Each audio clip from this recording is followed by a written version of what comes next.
Hello, I am Pastor Craig Storlie. I am the interim pastor here at Amazing Grace Lutheran Church in Lawrenceville, Georgia. Welcome to the Sunday sermon.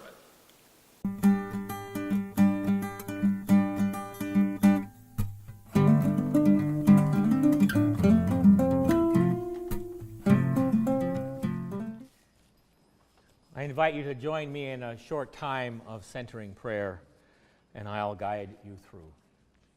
So I invite you to sit back in your church chairs, most importantly, so that you can breathe easily and as comfortable as is possible. And as you sit back, I invite you to close your eyes or focus on the cross or one of the candles in front of you.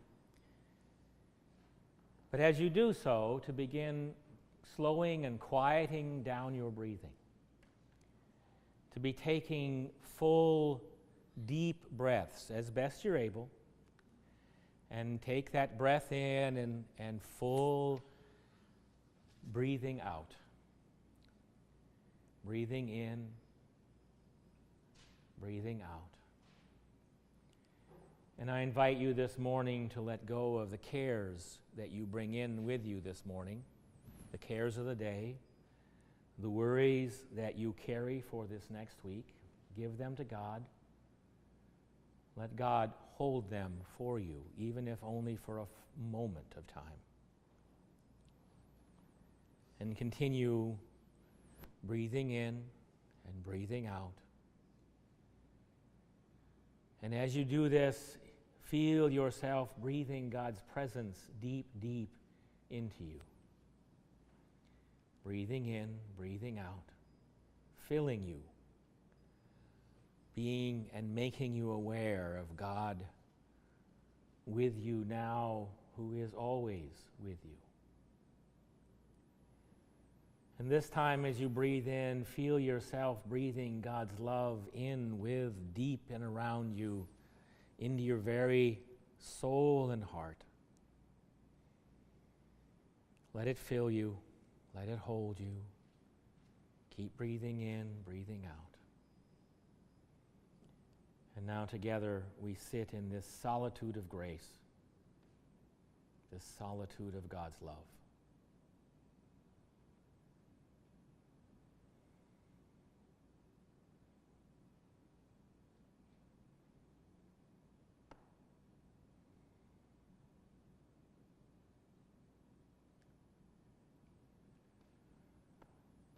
Amen. Dear friends in Christ, grace to you and peace. I should just say what Jimmy said. Never mind. For preaching, what Jimmy said. Okay. Just a little bit more about the parable, though. Jesus is telling this parable, and if you don't know what a talent is, Jesus is not talking here about our gifts that some of us sing, some of us can do craft, some of us can do carpentry, some of us can write. It's not talking about those kind of talents. In Jesus' day, a talent was literally probably a bar of silver.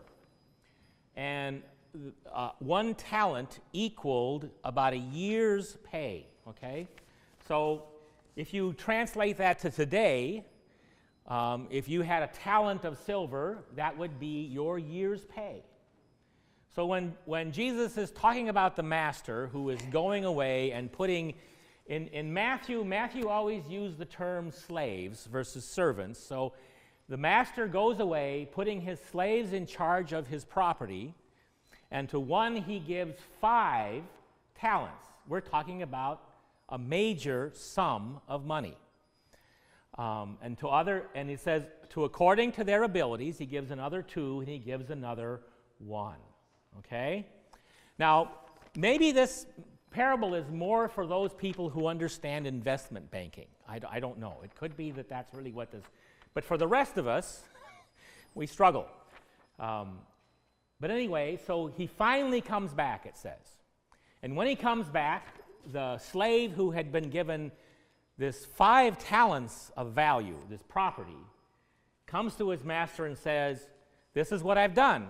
I've earned 5 more." He's doubled the master's the master's investment. And the one who had two had doubled the master's investment. And I really like what he says. The master says, "Well done, good and trustworthy slave. You have been trustworthy in a few things." Interesting, in a few things. "I will put you in charge of many things. Enter into the joy of your master." How many of you heard that phrase? Enter into the joy of your master. And of course, he does that for both the man who returns doubles the 5 talents, doubles the 2 talents, and then he gets the one who had the 1 talent. And he comes and says, "Master, I knew that you're a harsh man, so basically I buried your money someplace safe because I was afraid of you." Okay? So if you can get the idea of it, the two who took the talents and invested them was like, "Oh, wow," and started thinking about what they could do with it, how they could increase it, how they could make it work. And the one who only had the 1 talent just kind of freaked out. Became, "Oh my gosh, if I lose this money, if I throw it, because the master's terrible, he'll just get me," or whatever. One who was afraid. His fear froze him. He dared not do anything with it. And of course, he doesn't hear, "Well done, good and trustworthy slave." He hears instead, "You wicked and lazy slave." And so the talent is taken from him, and he gets cast out into the outer darkness where there is much weeping and gnashing of teeth. Matthew likes to use that term. I always think about ganache when I hear that. But it's a parable. Remember, it's a parable. It's not real life, but yet he's trying to teach us, how do we use these gifts of God that God has given us? Now, when we think of talents in this day and age, it's talents of abilities. Some of us are investment bankers. Some of us are teachers of children. Some of us are work in business. Some of us are many, many things. Musicians, dancers. And the challenge is always, how do we use the gifts of God has given us? Do we use them with trepidation and fear, afraid that if we use them, like the man with the toolbox, go hide the toolbox because we're afraid we'd lose the tools or lose the ability or lose, for fear that someone might reprimand us or someone might say you've done a bad job, And the issue is to think about the other two who went out and in their excitement found new and better ways to invest that gift. I'd like to give an alternate end to the parable. Perhaps the man who had received the 1 talent of money, perhaps he went out and invested it. But because he didn't have the ability of the other two, he lost almost 2/3 of the money in his first couple months. He went, "Oh, this isn't working. I'm doing something wrong." And so he figured out what it was he was doing and then slowly began reinvesting the remainder and earning that money back to its almost full potential. Well, the master comes back. He comes, and of course, like the other 3, he is honest. And he says, "Well, it hasn't been as good as the other 3. I invested it. I didn't do so well, but I've been slowly gathering it back. I've learned from my mistakes. I've learned what I have to do to make it work." Do you think the master would have sent him into the outer darkness to gnash and weep his teeth? Thank you. There was a no over here. I don't think so either. I think if the one who had been so afraid to invest had actually risked it, it would have been a different story. A different story. And of course, that's what we're invited to do when we are invited to share the grace and wonders and mystery of God and Jesus and the Spirit with everyone we meet. Last Sunday, for those of you who were here, you know I passed out a little survey. One of the things that I learned from it is that we have a median age, at least in worship last week, of 53 years. So that's our average age of worship attendees. That meant that we had a lot more who were older than 53, and we had just a few who were a lot younger who threw the curve all off. And of course, as many people have noticed, there's kind of a lot of in-between families that are missing. And I asked you some questions.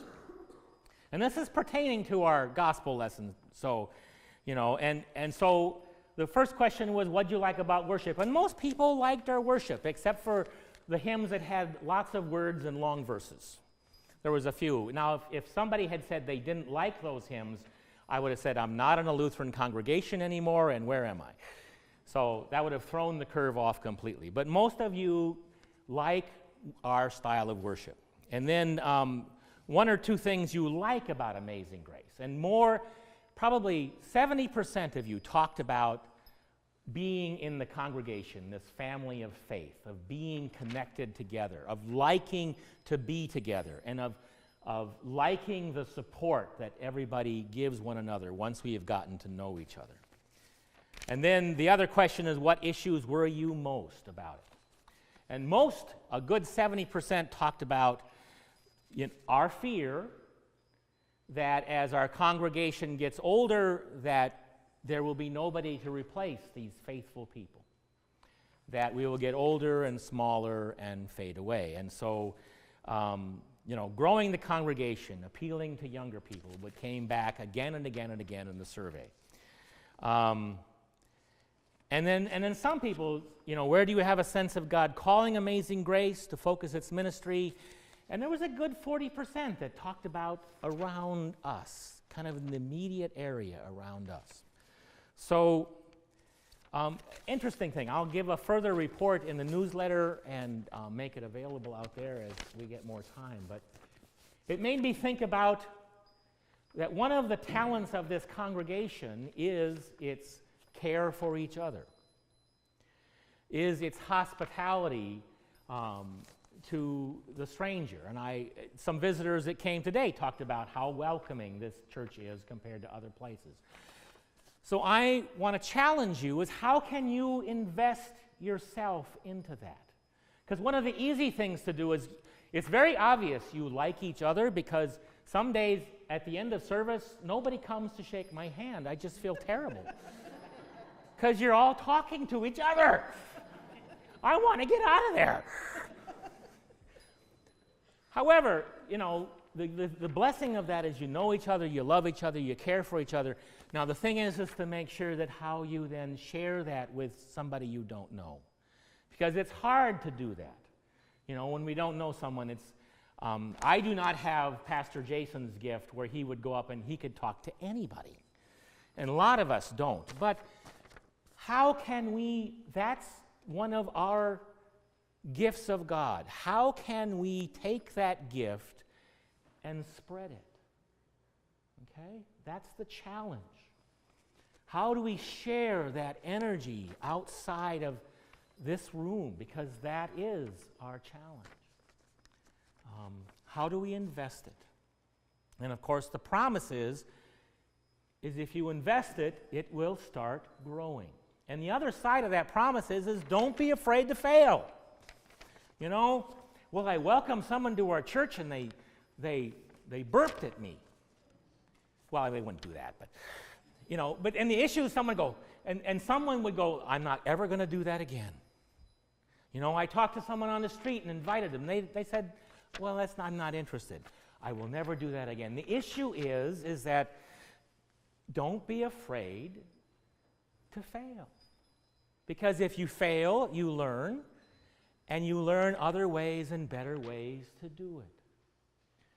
So we have some wonderful ministries that we do in this church. We have wonderful people. Let's not be afraid to take it beyond the walls. And if you do that, I think you will be surprised at how God's grace, God who has already invested in us 100-fold, will grace everyone you meet.